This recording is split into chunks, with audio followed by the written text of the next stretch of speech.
things that keeps coming up, Rusty, and we've talked about it a couple times, is zoning and how people are upset when somebody wants to locate something near their property. Well, we've got 3 precincts on the ballot this week. Yes. And another had already filed and got it. And it seems to be a trend. What does it mean when somebody files to do that? What does that mean they can do in those districts when they file? What happens is that when that petition is filed with the appropriate signatures, as you know, it goes on the ballot. But in the meantime, you meet with those people, which we did on numerous occasions, to find out how they want it zoned. And so then we take the existing land use and then we invite people in from that area to come in and look at it. And from everything, those that I attended, and from everything I've heard, everybody was very well pleased. But it was really, in those areas, keeping things as they were. A lot of ag use, single family, and things like that. So if I have a farm and I don't want a factory next to me that we zone, I can say, hey, we don't want a factory. Well, you could say you wanted to be agricultural. Right. And then, then a factory can't go there. I mean, you could always file for a rezoning, but usually people in Anderson County don't like to change zoning after it's in. I know council has a hard time saying, well, all the people voted for it, and now here's a request to change it. They really don't like that. And only in a very few instances with other mitigating circumstances have they done that. And I know so far it's been The Planning Commission's the same way. So far it's been small rural districts, Yes. Or precincts, but do y'all expect some of the bigger ones? I guess it's harder to organize than the bigger ones. I think it would be harder to organize, but yes, we're hearing talk from a lot of different places about people who want to put the petitions together and put it on the ballot. One of the things we mentioned last time, and we were talking about before the end of the year, expecting some big economic development announcements. Is there anything you can talk about right now? No, but they're getting close. It is November the 3rd, and I still think we have some exciting things that will be coming public here very quickly. New jobs? Oh, yes, new jobs. Yes, absolutely. And so you think it'll be before Christmas? Yes, I do. Before the end of the year. Speaking of that, is the courthouse still on target to be done before Christmas, or are they? This is the update that we have right now. All of the scaffolding on the sides and in the back will be down before Christmas. But the scaffolding in front will have to remain for a little bit longer because of the work on the tower, because that's very tedious and takes a long time. But last year, we put the stage in front of the scaffolding, and it will not affect the Christmas tree. And as a matter of fact, they are out there today, the first day, putting up the Christmas tree. Can they put some lights on the scaffolding, the Christmas lights? We had that discussion last week that they needed to put decorations on the scaffolding. Okay. Yes, we did. So the old tiles that came off the roof are being sold for the museum for a fundraiser? Yes, all the money from the sale of those old tiles goes to benefit the museum. And people, I think, are buying them for landscaping and stuff. They're cheaper than clay tiles. We had one person who wanted to buy every last one we had, but we didn't want to do that because so many people wanted them as a keepsake. Since the last time you and I met, it's been a while. ATAX distributions were made, and there seems to be some confusion about those funds and how they can be used. Remind people where that money comes from and what the law says the money can be used for. Accommodations tax is money that comes from a tax on hotel rooms, which is a good amount of money, but it's a tax that comes from hotel rooms, and that money can only go into things that will increase tourism in your area. And increasing tourism is designed to make sure that our local merchants make money off of visitors coming to see us.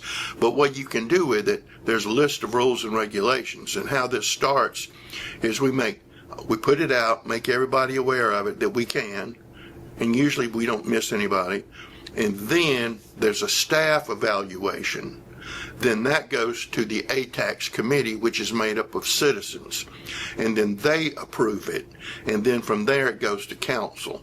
And usually the council accepts and agrees with the ATAX committee's decisions. So it's really 3 steps in that. But there's certain things you can do and certain things you can't do. But we try to work with people to make sure they know what they can apply for. But it has to be for tourism related. Has to be for tourism related. And this, I think people get confused. This is not a hospitality tax. It is not a hospitality tax. The county does not have an unincorporated hospitality. If you go stay in a room in Anderson County, you pay that tax. It's been a while since we talked about updates on sewer. Where is the county on the full sewer access on exit 14? We have some exciting news that should be coming to bear there pretty quick. I know it's in the works, but that should be happening within the next 6 months, or at least we should see some activity. But it will be activity that will be hard by the interstate. It won't be reaching out into the community. It'll be hard by the interstate. Sewer will be available at that. Sewer's available, yes. And is there future plan on the books for Exit 11 after that's? We are looking at things right now. We just recently had some good news about our sewer capacity with the city of Anderson. Looks like we are good right now for at least another 25 years. That's with the 2 city treatment plants in the Anderson. And of course, we're building the Clemson, Pendleton, Anderson County wastewater treatment plant. Should put us in pretty good shape up there. So in terms of sewer infrastructure right now, we're in pretty good shape. So we're very pleased about that. And that's kind of a first, isn't it, to be in good shape? Well, with sewer infrastructure. I mean, it's been a while. It's been a while, but remember the council took a lot of the money that was given for relief, American Public Works Act, and we put it into sewer, the majority of it, to take care of that. And so that has worked out very, very well for us. It's hard to fund that without something like that, isn't It's it? very hard to fund it because, A, if you own a water company, you can make money. If you own sewer, you ain't making no money. You just try to break even and make sure that it's running efficiently. Which is why the counties and municipalities have to run their own sewer. Absolutely. Before we meet again, we'll know the outcome of the capital sales tax for roads and bridges. If it passes, how soon can work begin on the roads?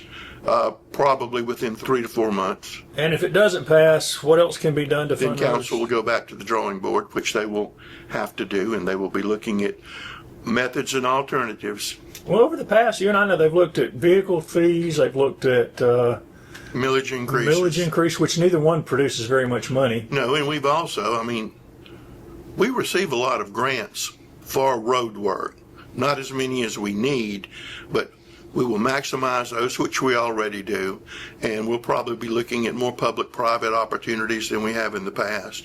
You know, the state has a program where they will give you your roads back. Well, we've already told them up front, we appreciate that. Why don't you keep them and fix them up? Right. And like Highway 252 between Anderson and Honeypath, the state's paving that right now. So you can see some of that state work happening all across the county. It's just the county roads are going to have to The figure county out. roads are the ones that are hurting, Yeah, and the bridges. and the bridges. You'd think there'd be some sort of relief from the state on those bridges they can't cross with fire trucks and school buses or something. Well, I would completely redo how roads are done in the state of South Carolina completely, and there would be roads, and there would be one central funding mechanism. Well, you mentioned grants. Are grants getting harder to come by? We've had no problem with any of the grant sources that we traditionally use, and we traditionally go after every penny that's not nailed down. So far we haven't noticed anything along those lines. Okay, so it's not been difficult to plan because y'all haven't seen No. anything so far. No. Council approved the distribution of the South Carolina Opioid Recovery Fund money for a couple of projects, including a new treatment center for women. Right. Again, this is something people get confused about. They think it's just another pot of money. Where does that money come from? That money comes from suing the opioid companies. There's not one dime of tax money involved in it whatsoever. It comes from the opioid settlement, which we receive money, and we will receive money for the next 17 years. Probably longer, because they continue to settle lawsuits with existing companies. But not a penny of tax money is used in that. It is all opioid money paid by the pharmaceutical companies who worked out these settlements. And it can't be used, though, for roads or infrastructure. We can't. It has to be used for things to treat opioid dependence, which, by the way, is going down in Anderson County. Right. And that one of the things was a treatment center for women that out on Snow Road. Well, we are in good shape with treatment centers for men. Right. We are. We are not in good shape with treatment centers for women.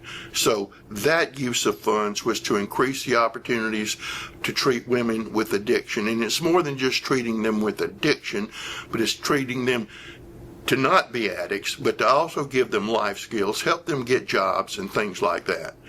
We work with many groups trying to do that, and I'm happy that it's being very successful. And that's a national problem, beds for men, but not for women, for all sorts of needs. True. True. So, winter is coming. What kind of work does the county have to do to upgrade and maintain parks during the cold weather? Well, we have to make sure that all of the restroom facilities don't blow up because they're cold, and also gives us a great chance to clean up some property that we have. And so we'll be doing that.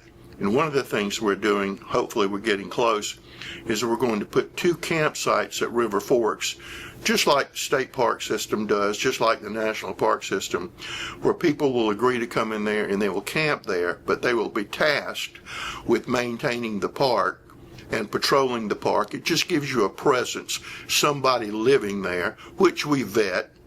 And it's worked very well at Green Pond, and you have eyes on a place 24 hours a day in exchange for them having that camping space. And these people are very good and very dedicated. They treat these places like they're their own. So that's coming up. Plus, we have a When lot are they going to get that done? When's that going to happen? Hopefully, it'll be done in the next 2 months.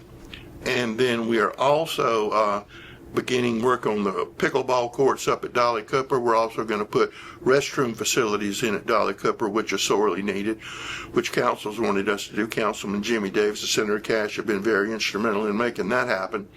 And just a whole lot of other projects that you can do in the wintertime when the parks aren't, filled with people. So we're going to take care of all that. We've had to delay the major overhaul at Green Pond, though, right? There's no grant money, or not enough grant money at this time. We could lay our hands on right now about $1 million. Unfortunately, the project is $2 million, and we just don't have it right That's for now another to do deep it. water launch, That's right? another deep water launch. But we are finally getting all the lights and electricity upgraded at Green Pond, especially the amphitheater, to make it safer. And I understand as a result of that, you're going to be able to have plays out there. Well, we've had plays in the I know. past, but it was very small. This will allow us to do it in an absolutely more professional manner. So we're looking forward to that. Working with a local theater company. Working with local theater company, but we're in the process of getting that done. We're not completely there, but we're going to get there. So we'll be able to announce that before warm weather when they're going to do it. Yes. Will the county be working with the local groups to help food banks as SNAP benefits remain uncertain? we got are- 22,000 citizens in Anderson County that have received SNAP. We are putting food boxes in every county facility for county employees to put food in there. Plus, any member of the public can do that. Plus, you can give food to Hope Missions, the Lot Project. We were able to get some money directed to AIM today from a private donor who's a wonderful person who will not let his name be used. But yes, we're heavily involved in those efforts. But we're doing that as individuals, putting food in those boxes ourselves. Well, of course, the county also provides a cold weather. We have a cold weather situation where we help people at Hope Mission so they don't freeze to death. And we've just completed our brand new backup emergency center out at the Civic Center, which you won't see because it's in a place where you don't see. We're also Is having, that with that battery backup that's out there too? Yeah. we still need the battery backup. It's not enough. Duke's going to do that though, right? At some point. No, we have a grant into FEMA to do that. Oh, okay. And we're waiting on that to come through. Duke's project never materialized. Okay, that's the one that confused So, me. but we have a grant from FEMA, but we're also in the process of it's already a relocation point for Oconee. It's also where Duke Power does their massive staging. And we're also fixing to make it a designated medical facility.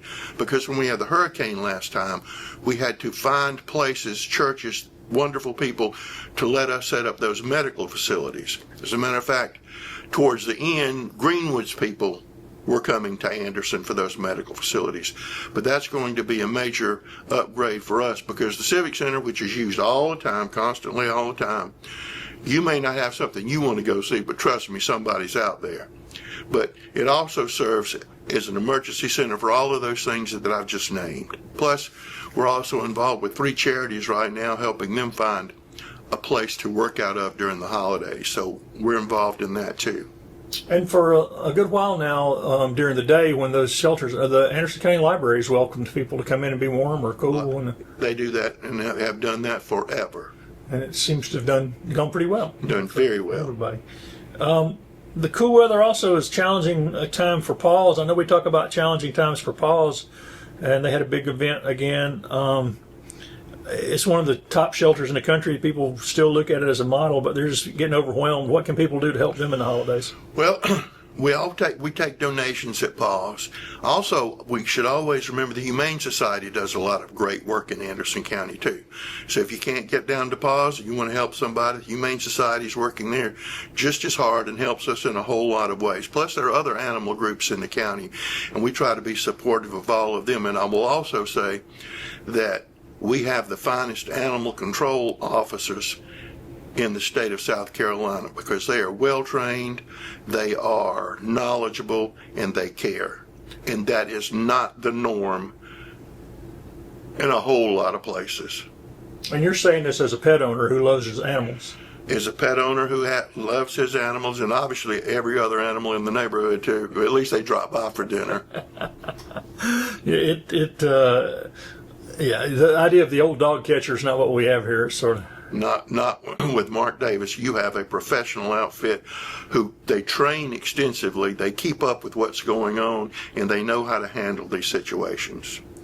We're just a few weeks away from the holiday market opening. It seems to get larger every year. Is there going to be enough space again this year to hold it? I know No, there's not they enough spread space, out into the parking but lot. Miss Sharon Nicomito will make sure that everybody's accommodated to the best of her ability. I've seen more crowds down there than even at the farmers market during the summer. It is wonderful, and people make it an event, and they go down there, and they'll go down there more than one time, and we just love it. But she does a wonderful, remarkable job running that market. Well, she does the market all the time, but she really shines at the Christmas They have Christmas market. music and stuff down Yes, there. they do. And of course around the county, parades and tree lightings and other events are scheduled. But in 18 days from where we're sitting will be the unofficial lighting of the county tree. And you said the tree's going up today. If you walk out there right now, you will see the elves working, but they have got that down to a science, and we believe it will go up faster than it ever has this year because they are trained professionals. Did you get your ruler out and figure out how much it's grown?